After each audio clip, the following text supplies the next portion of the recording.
Hello everyone, study with us में आपका एक बार फिर से स्वागत है। और आज हम इस वीडियो में बात करने वाले हैं पुष्यभूति वंश के बारे में। ठीक है, पुष्यभूति वंश के बारे में। और ये वीडियो जो है ये सुपर इंपॉर्टेंट है अगर आप लोग तैयारी कर रहे हैं UP triple S C PET exam के लिए। तो उसमें ये टॉपिक है सिलेबस में, हर्षवर्धन के नाम से टॉपिक है। तो इस वीडियो में हम जो है हर्षवर्धन के बारे में भी डिस्कस करने वाले हैं। ऐसी वीडियो अगर आपको पसंद आती हो तो लाइक ज़रूर करें, और चैनल को सब्सक्राइब नहीं किया तो ज़रूर कर लें ताकि ऐसी ही वीडियोस आपको मिलते रहे। ठीक है, तो special for UP triple S C PET exam के लिए है। और अगर आप हमारी पहले की वीडियोस को भी देखना चाहते हैं तो एक अलग से प्लेलिस्ट हमारी बना दी गई है, यूपी ट्रिपल एस सी पेट एग्ज़ाम नाम से आप जा सकते हैं। वहाँ पे आप हमारी पहले की लगभग 10 से 11 वीडियो जो डली हैं वो भी देख सकते हैं। तो चलिए शुरू करते हैं पुष्यभूति वंश। ठीक है, तो इस वंश के बारे में हमें जो जानकारी मिलती है वो 3 स्रोतों से मिलती है: साहित्य, पुरातत्व और विदेशी विवरण। ठीक है, ये 3 स्रोत हैं जो कि इस वंश के बारे में विस्तार से जानकारी देते हैं। गुप्त राजाओं की दुर्बलता का लाभ उठाकर कहा जाता है पूर्वी पंजाब में अपनी सत्ता स्थापित की थी इस वंश ने। और इस वंश की जो राजधानी थी वो थी थानेश्वर। कई बार एग्जाम में पूछा गया है पुष्यभूति वंश की राजधानी कौन सी है या कौन सी थी, तो थानेश्वर इसकी राजधानी थी। ये राजाओं के क्रम है जो आपको याद रखने हैं। ठीक है, जो सबसे पहला राजा था वो था पुष्यभूति, और फिर उसके बाद नरवर्धन, फिर राज्यवर्धन, फिर आदित्यवर्धन, फिर प्रभाकर वर्धन। ठीक है, तो प्रभाकर वर्धन से हम इसमें पढ़ने वाले हैं क्योंकि अन्य जितने भी राजा हैं उनका इतिहास जो है अभी जो है स्पष्ट नहीं है, तो इसलिए हम प्रभाकर वर्धन से इसको पढ़ेंगे। ठीक है, प्रभाकर वर्धन के 2 पुत्र और 1 पुत्री थी। एक पुत्र का नाम था राजवर्धन और दूसरे पुत्र का नाम था हर्षवर्धन, और एक पुत्री थी राजश्री। ठीक है, इसके बारे में अभी जो है हम विस्तार से जानने वाले हैं क्योंकि यूपी पेट का जो सिलेबस है उसमें हर्षवर्धन के बारे में विशेष तौर पर कहा गया है। तो हर्षवर्धन से संबंधित जितने भी फैक्ट हो सकते हैं वो भी हम आगे डिस्कस करने वाले हैं।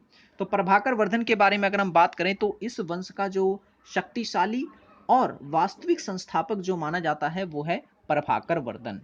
ठीक है, प्रभाकर वर्धन जो था वो पुष्यभूति वंश का जो है संस्थापक था, वास्तविक संस्थापक था। ठीक है, और इसे जो है हुण हरिण केसरी की जो है उपाधि दी गई थी। ठीक है, जिसका मतलब होता है हुण रूपी हरिण के लिए सिंह के समान। ठीक है, और इन्हें और भी कई प्रकार की उपाधि दी गई थी जो आपसे पूछी जा सकती है, जैसे कि सिंधु राजवर। ठीक है ना, सिंधु राज्य के लिए ज्वर के समान।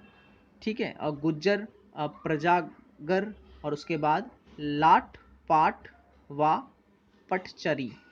ठीक है ना, इस प्रकार की उपाधि दी गई थी। खैर, ओके, अपनी स्थिति को सुदृढ़ करने के लिए प्रभाकर वर्धन ने किया क्या था कि अपने मौसिरियों से वैवाहिक संबंध जो है इसने स्थापित किए थे। अपनी पुत्री राजश्री का विवाह जो है ये ग्रहवर्मन से करवा देता है।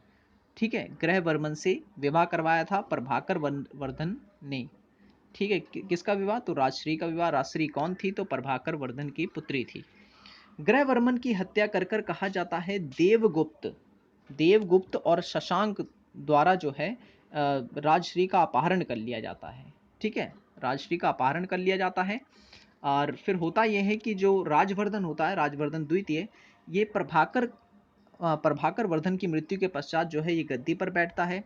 और उस समय इसे समाचार मिला कि बंगाल के शासक शशांक तथा मालवा के राजा देवगुप्त ने जो है कन्नौज पर आक्रमण किया तथा राजश्री को कैदी कर कर ग्रहवर्मा की हत्या कर दी गई।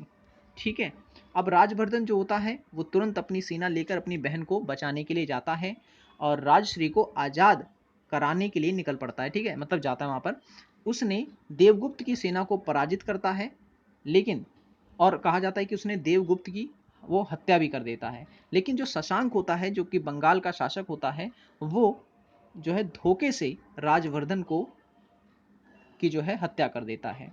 ठीक है, तो ये पॉइंट्स आपको याद रखने हैं।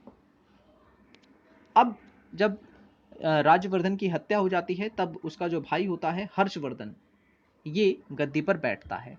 ठीक है, कहा जाता है प्राचीन भारत का ये अंतिम हिंदू सम्राट था। याद रखें, प्राचीन भारत का अंतिम हिंदू सम्राट कौन था? तो हर्षवर्धन था। ठीक है, हमें इनके बारे में जो है विस्तार से जानना है, क्योंकि सिलेबस में इनके बारे में काफ़ी दे रखा है। ठीक है, तो हर्षवर्धन यह सुनकर तिलमिला उठता है कि राजा बनते ही उसने शशांक से बदला लेने की प्रतिज्ञा लेता है। ठीक है, क्योंकि एक तरफ तो उसकी बहन का अपहरण हुआ होता है और दूसरी तरफ राजवर्धन को भी मार दिया जाता है। तो इसी का बदला लेने के लिए जो है प्रतिज्ञा लेता है और वो अपनी बहन राजश्री की सुरक्षा के लिए कन्नौज की ओर जाता है। ठीक है, हर्षवर्धन की सेना बड़ी तथा शक्तिशाली थी। मार्ग में ही उसे कामरूप के राजा भास्कर वर्मन का दूत हंस बेग और मित्रता का प्रस्ताव रखता है। ठीक है, अंत होता यह है कि जो हर्ष होता है वो उस प्रस्ताव को स्वीकार कर लेता है। आगे बढ़ने पर उसे सूचना मिलती है कि जो राजश्री है वो मुक्त होकर विंध्याचल चली गई है। ठीक है, अब हर्ष ने आचार्य दिखाकर सहायता से जो है वो उसे ढूंढ निकालता है। ठीक है, अब होता यह है कि वह अपनी बहन को समझा बुझाकर घर ले आता है और इधर मौखरी शासक ग्रहवर्मन की हत्या हो जाने की हो जाती है, तो जो कन्नौज होता है, कन्नौज की गद्दी खाली हो जाती है। तो कन्नौज की जब गद्दी खाली हो जाती है तो अब उस गद्दी पर कब्जा करने के लिए कई राजा जो हैं अपना अधिकार उस पर करना चाहते हैं। ठीक है, लेकिन जो हर्षवर्धन होता है वो उसे अपने साम्राज्य में मिला लेता है। इस प्रकार जो हर्षवर्धन का साम्राज्य होता है वो काफी विस्तृत होता है। ठीक है, अब बात करते हैं राजधानी। तो राजधानी जो होती है, क्योंकि पहले थानेश्वर राजधानी थी, अब जो हर्षवर्धन होता है वो अपनी राजधानी को बदल देता है, वो अपनी राजधानी कन्नौज को बनाता है। ठीक है,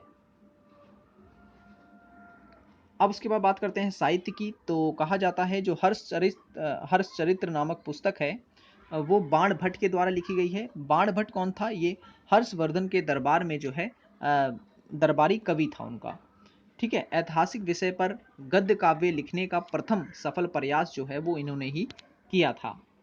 ठीक है, तो इतना आपको इसमें याद रखना है। अब हर्ष के बारे में मैं बता दूं, हर्षवर्धन के बारे में, इन्होंने भी जो है अपने 3 ग्रंथ लिखे हैं, प्रियदर्शिका, रत्नावली और नागानंद। ठीक है, प्रियदर्शिका, रत्नावली और नागानंद।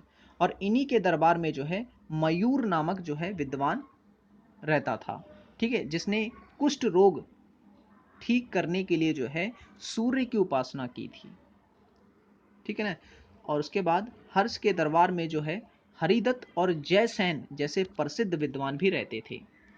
ठीक है, और ह्वेनसान जो कि चीन का एक यात्री था, वो भी जो है हर्षवर्धन के शासनकाल के दौरान जो है उनके दरबार में आया था। 7वीं शताब्दी भारत आता है वो, और लगभग 15 वर्ष तक रहता है। ठीक है, ह्वेनसान, और इसकी जो किताब है वो है सियूकी। सियूकी में इसने जो है भारत के बारे में विस्तार से वर्णन किया है। ठीक है, और इसे कई प्रकार की उपाधि भी दी जाती है, जैसे कि यात्रियों का राजकुमार, शाक्यमुनि, ठीक है, स्वानचांग, इस प्रकार की उपाधि जो है दी गई है ह्वेनसांग को। याद रखना, यात्रियों का राजकुमार इसे कहा जाता है। एक क्वेश्चन आपके लिए आपको बताना ये है कि अच्छा, आपको बताना ये है मार्को पोलो यात्री था भारत में, वो किस देश का था? ठीक है, आपको ये बताना है। अब उसके बाद हर्ष को जो है अपने फीसे तथा वैश्य जाति का मतलब जो हर्षवर्धन है उन्होंने अपने आप को जो है वैश्य जाति का बताया है। ठीक है, और उनको जो उपाधि दी गई है वो है शीलादित्य की उपाधि। ठीक है, उसने शूद्रों को कृषक कहा है, और उसके समय में नालंदा के जो प्राचार्य थे वो थे शीलभद्र। ये भी इंपॉर्टेंट है। ठीक है, शीलभद्र। चलिए, एक और क्वेश्चन आपके लिए, आपको बताना है कि भारत का सबसे प्राचीन विश्वविद्यालय जो था वो कौन सा था? ये आपको मुझे कमेंट में बताना है, और कमेंट में ही मैं इसका आंसर भी दूंगा। ठीक है, नेक्स्ट है सिंचाई घाटी यंत्र जो है, सिंचाई घटी यंत्र रहत द्वारा होती है। अच्छा, ये लाइन गलत हो गई है इसमें। ठीक है, इस लाइन को काट देते हैं, कई सारी इसमें मिस्टेक हुई है। भारत के घोड़े अरब, ईरान व कंबोज से आते थे। ठीक है, हर्षवर्धन के काल में, ये भी आपको याद रखना है। और ह्वेनसांग के बारे में यहाँ पर पॉइंट बता दिए गए हैं। ठीक, और ये भी माना जाता है कि जो हर्षवर्धन था उसका कोई भी पुत्र नहीं था, सिर्फ पुत्री थी जिसका विवाह उसने वल्लभ के ध्रुवसेन द्वितीय के साथ कर दिया था। ठीक है, हर्ष प्रत्येक 5वें वर्ष दान करने के लिए एक बड़ी सभा भी बुलाया करता था। ठीक है, तो इतना हर्षवर्धन के बारे में काफ़ी है। इसमें कई सारी ग्रामर मिस्टेक भी हो सकती है, ठीक है, लिखने में काफ़ी मिस्टेक है इसमें। तो ये नोट्स मुझे मिले और मैंने इस पर जो है आपके लिए वीडियो तैयार कर दिया है। तो आई होप ये वीडियो आपको पसंद आया होगा। वीडियो पसंद आया हो तो लाइक ज़रूर करें और चैनल को सब्सक्राइब नहीं किया तो ज़रूर कर लें ताकि ऐसी वीडियोज़ आपको मिलते रहे। मिलेंगे नेक्स्ट वीडियो में। Thanks for watching this video.